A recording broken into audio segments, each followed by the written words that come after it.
Hello मेरे प्यारे दोस्तों। मैं हूँ आपकी अपनी आरपी जादू की झप्पी। जिस्म की भूख, सोच समझ के किसी से प्यार करो। चारू की दर्द भरी कहानी आइए सुनते हैं। चारू बहुत प्यारी लड़की थी।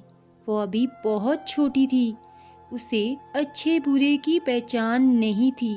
वो बहुत हंसमुख लड़की थी। उसे घूमना, हंसना, डांस करना बहुत पसंद था। मगर उसकी इस खुशी को न जाने किसकी नज़र लग गई। उसकी बात एक लड़के से होने लग गई। पहले तो चारू सीरियस नहीं थी, मगर धीरे धीरे वो भी उस लड़के की तरफ खींचती चली जा रही थी। बात बहुत आगे बढ़ चुकी थी। अब वो लड़का भी उसे प्यार करने लग गया था, मगर ऐसा सिर्फ चारू को लगता था। इसके पीछे की सच्चाई कुछ और ही थी। वो मैं आगे आपको कहानी में बताऊंगी। चारू उसे बहुत प्यार करने लग गई थी। उसको हर वक्त बस उस लड़के का ख्याल रहता था। कहीं ना कहीं चारू को लगता था कि वो लड़का उसे प्यार करने लग गया है, मगर वो प्यार नहीं था। वो जिस्म की भूख के लिए एक दिखावा था। वो लड़का थोड़े दिन अच्छा रहा, मगर बाद में वो अजीब अजीब सी हरकतें करता था। चारू को जलाने के लिए और उसे रुलाने के लिए किसी भी हद तक जाता था, और लड़कियों की फोटो हमेशा चारू को भेजा करता था ताकि चारू जलन के मारे रोने लग जाए। वो लड़का इतना बेशर्म था कि सुबह उठते ही वो चारू को तड़पाना और रुलाना शुरू कर देता था। वो चारू को कभी भी किसी भी लड़की के लिए छोड़ देता था। हजारों लड़कियों से वो बात किया करता था। चारू के सामने उसकी धीरे धीरे सारी सच्चाई आ रही थी। वो लड़कियों को कॉल ऐसे करता था जैसे वो उनका हस्बैंड हो। सभी लड़कियों पे अपना हक जमाना उसकी आदत थी।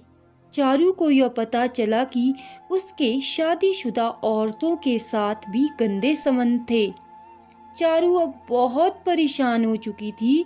वो चारू पे बहुत बुरे बुरे गंदे और भद्दे इल्जाम लगाया करता था। चारू अब खुद की जिंदगी से इतनी परेशान हो चुकी थी, उसने बहुत बार मरने की भी कोशिश की, मगर वो हर बार बच जाती थी। अब चारू की हालत बहुत खराब हो चुकी थी। वो लड़का उसकी लाइफ में आता था और चला जाता था। चारू उसके इस बिहेव से बहुत दुखी हो चुकी थी। चारू उसके बारे में सब जान चुकी थी।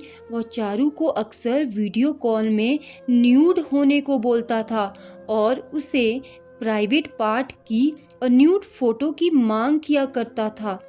आप बताइए मुझे दोस्तों, क्या सच में प्यार ऐसा होता है? मैंने जहाँ तक सुना है, प्यार ऐसा बिल्कुल भी नहीं होता है, क्योंकि एक प्यार के लिए उसका प्यार उसकी इज्जत होता है। मगर वो लड़का बहुत ही ज़्यादा बुरा लड़का था। मगर पहले तो चारू उसे इनकार करती थी, मगर धीरे धीरे वो उसकी बातों में आ जाती थी और वो एक बार भी अपने बारे में नहीं सोचती थी। धीरे धीरे चारू उसके बारे में सब जान चुकी थी। वो चारू को गाली देता था और उसे मारता भी था, उसका बुरी तरह से यूज़ करता था। चारू नहीं जीना चाहती थी। चारू हर लड़की औरत के मुंह लगती थी कि मेरे बॉयफ्रेंड को छोड़ दो, मगर कोई उसकी तकलीफ नहीं समझती थी।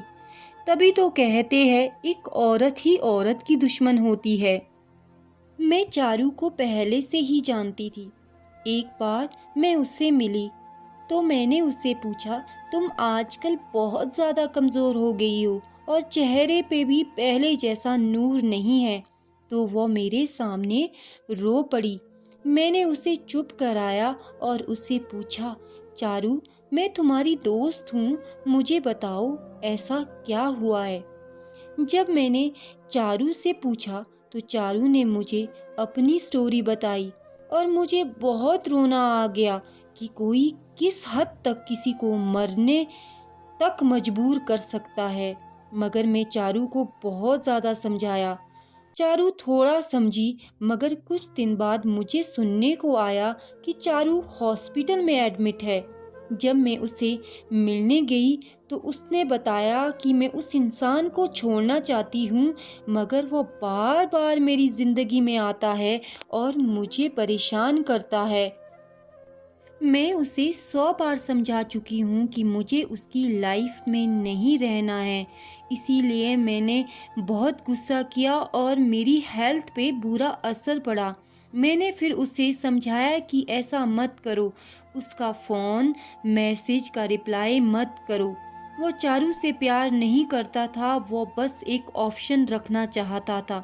सच में वो लड़का बहुत ही ज़्यादा बुरा और घटिया था। मेरा सभी लड़कों और कुछ लड़कियां अपनी खुशी के लिए और अपने मज़े के लिए किसी अच्छे इंसान की लाइफ खराब ना करो। मेरी बात चारू के माता पिता से हुई। वो बोले कि चारू 2 साल से उदास रहती थी, 24 घंटे रोती रहती थी। मैंने चारू के माता पिता को कहा, आप टेंशन मत लो, सब ठीक होगा। आज 3 मंथ गुजर चुके हैं। मैं चारू से मिली, वो 100% में से 40% ठीक हो चुकी है। वो धीरे धीरे हंसना शुरू कर दिया है। मुझे पूरी आशा है कि मैं उसकी लाइफ पहले जैसी कर सकूं। प्लीज़ किसी की लाइफ खराब मत करो, किसी को आत्महत्या करने पे मजबूर मत करो, मानसिक रोगी किसी को मत बनाओ, निभा ना सको किसी को तो रुलाओ भी मत। मैं बस लास्ट में यही कहना चाहती हूँ, अगर आप किसी से रिश्ता नहीं निभा सकते हो तो उसकी ज़िंदगी को बर्बाद भी मत करो। फिर मिलते हैं एक नई सच्ची कहानी के साथ।